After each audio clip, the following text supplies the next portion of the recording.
بلدیاتی الیکشن قریب نظر آ رہے ہیں۔ اس کی وجہ یہ ہے کہ کراچی والے بلدیاتی الیکشن کا بالکل کھل کر انتظار کر رہے ہیں تاکہ لوٹ مار ختم ہو بلدیاتی اداروں میں اور ایک بار پھر منتخب لوگ آ جائیں اور وہ ثابت کریں کہ وہ چورمین ہیں کہ ایماندار۔ لیکن بہرحال بلدیہ عظمیٰ کراچی نے بلدیاتی الیکشن کو سر پہ دیکھتے ہوئے ایک بار پھر 17 نومبر 2022 کو سینئر ڈائریکٹر HRM نے اپنی دستخط سے ایک آرڈر جاری کیا جس میں انہوں نے کہا ہے کہ سبی احمد شیخ جو کہ ایگزیکٹو انجینئر ہیں گریڈ 18 کے M&D ڈپارٹمنٹ سے تعلق ہے اور اس وقت فرائض انجام دے رہے ہیں، ان کو فوری طور پر focal person local bodies election کے لیے بلدیہ عظمیٰ کراچی یعنی کراچی ڈویژن کے لیے نامزد کیا جاتا ہے اور ان کو بتا دیا گیا ہے کہ زون 1 انجینئرنگ ڈپارٹمنٹ بلدیہ عظمیٰ کراچی کے لیے یہ فوری اور عمل درآمد کرنے والا لیٹر ہے اور اس کے لیے انہوں نے KMC کا جہاں فوکل پرسن تو انہوں نے بنا دیا ہے بلدیاتی الیکشن کے لیے، وہیں پر ایڈیشنل ڈیوٹیز ہے وہ بھی ان کے لیے بھی آرڈر جاری کر دیے ہیں۔ بلدیہ عظمیٰ کراچی کی طرف سے محکمہ HRM کی طرف سے 3/1/2 آرڈر جاری ہو گیا جس کے بعد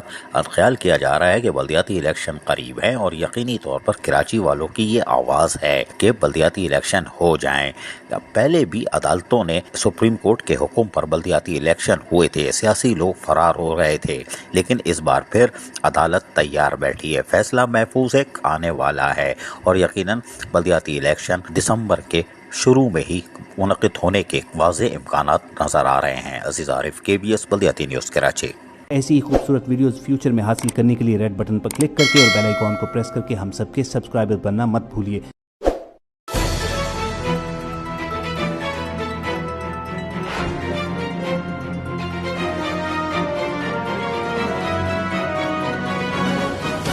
KBS